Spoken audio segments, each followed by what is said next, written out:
Morning, ma'am. Good morning, sir. Good morning, sir. 20 minutes.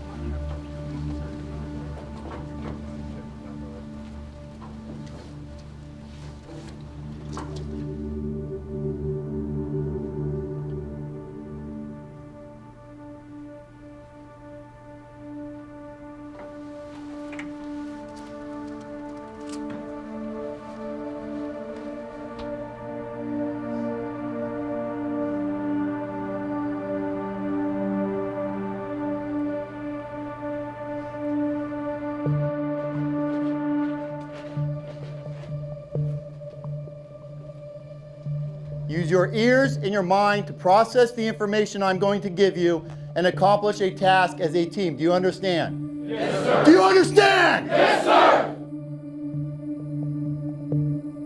You are going to exit this door and you will proceed to the north side of Tactical Village. You will accomplish this act as a team. Do you understand? Yes, sir. It starts now.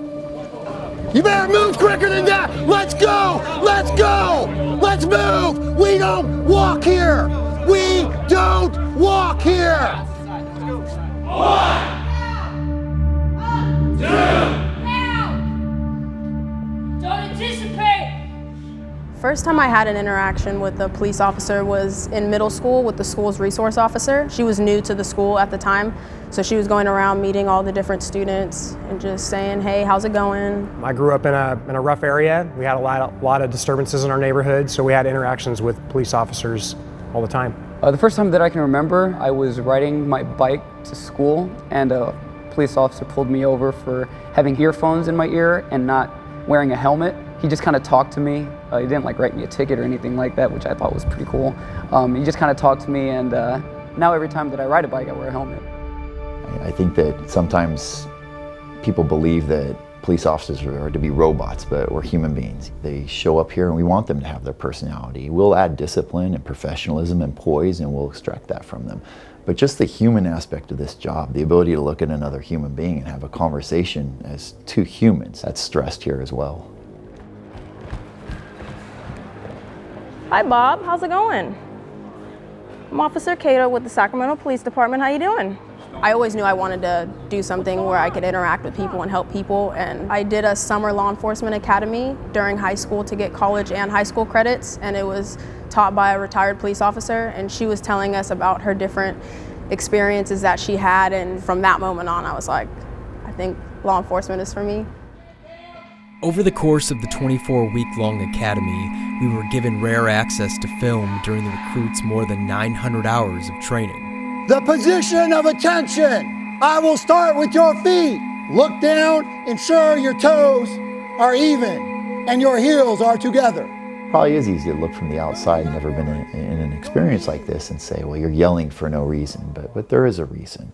We need them to go out there and not let stress dictate how they operate. If somebody yells at them outside, somebody from society yells at them, they need to be able to operate professionally at that point, and they need to be able to respond to that properly. I taught you something, what? What's it been, a good, holy cow, 30 minutes? Yes, sir. 30 minutes, heavens to Bessie. Couldn't remember something out 30 minutes, but you want us to trust you to get in a police car and to protect the citizens. Yes, sir. That makes sense to you. No, sir. I served 4 years in the Marine Corps right before this. I had a very, very ill-advised notion that this was not going to be as hard as Marine Corps boot camp, and then right when it started, I knew that I was sorely mistaken. In 2018, the California Department of Justice conducted a review of the Sacramento Police Academy. While the review commended the academy for its commitment to training, it said instructors were setting a tone and culture more consistent with the military. How is the academy different than, say, a military boot camp? I think that we have to have a little more of a human approach. Get up! There's going to be the discipline that's demanded, and is demanded by society as well. Example would be persons with disabilities. We spend a lot of hours working on interacting with persons with disabilities, where in the military, if you took somebody straight out of Army boot camp, they may have a problem getting down on an individual who's in mental crisis level and having that conversation with them. I can't talk to you while you hold on to the knife. Can you just please put it down and then we'll just talk for a second, all right? I really don't want you to hurt yourself, and I really don't want to have my gun out either. Can you just put the knife down? You can muscle your way through boot camp. If you're physically fit and you don't give up, you'll make it through. But here, their standards are just so unyielding and they're so high, and you have to be on your game 100% of the time. And if you don't, You either perform or you're gone. Do you understand? Yes, sir. you're just not going to make it. They have no qualms about making sure that you don't become a police officer if you're not ready or if you don't achieve their standards.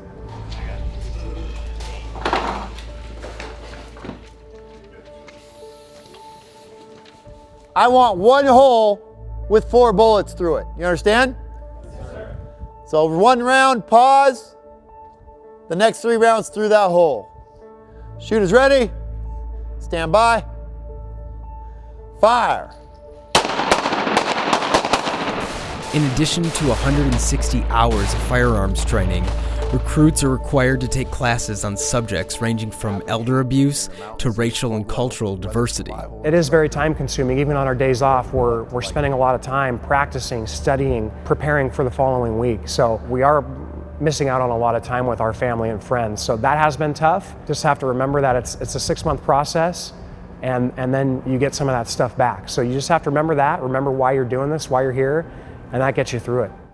There is an expectation by the community and this police academy, and it is not unreasonable. The biggest thing is integrity. If you can't be honest in this environment, you know, the fact that we're going to give you a badge and a gun and ask you to go be trusted by society, that just can't happen.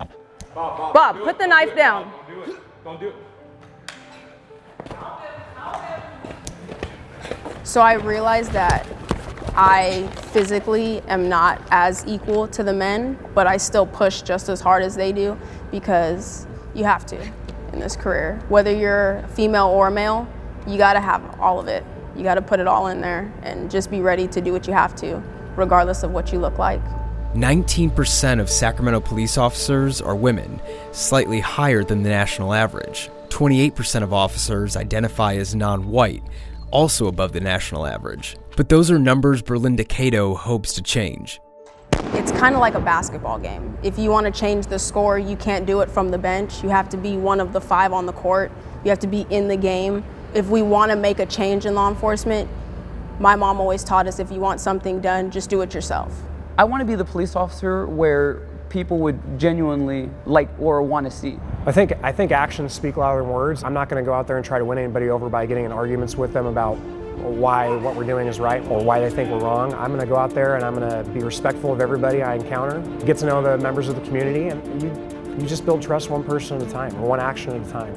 I think that I'm surprised a lot by their drive and by their heart with some of these recruits. And they want it so bad. No matter what you throw at them, they keep coming forward. You just got to keep pushing, you know, because you never know when it's that time in the field and you might be tired, but you still have to keep going because it could be your life.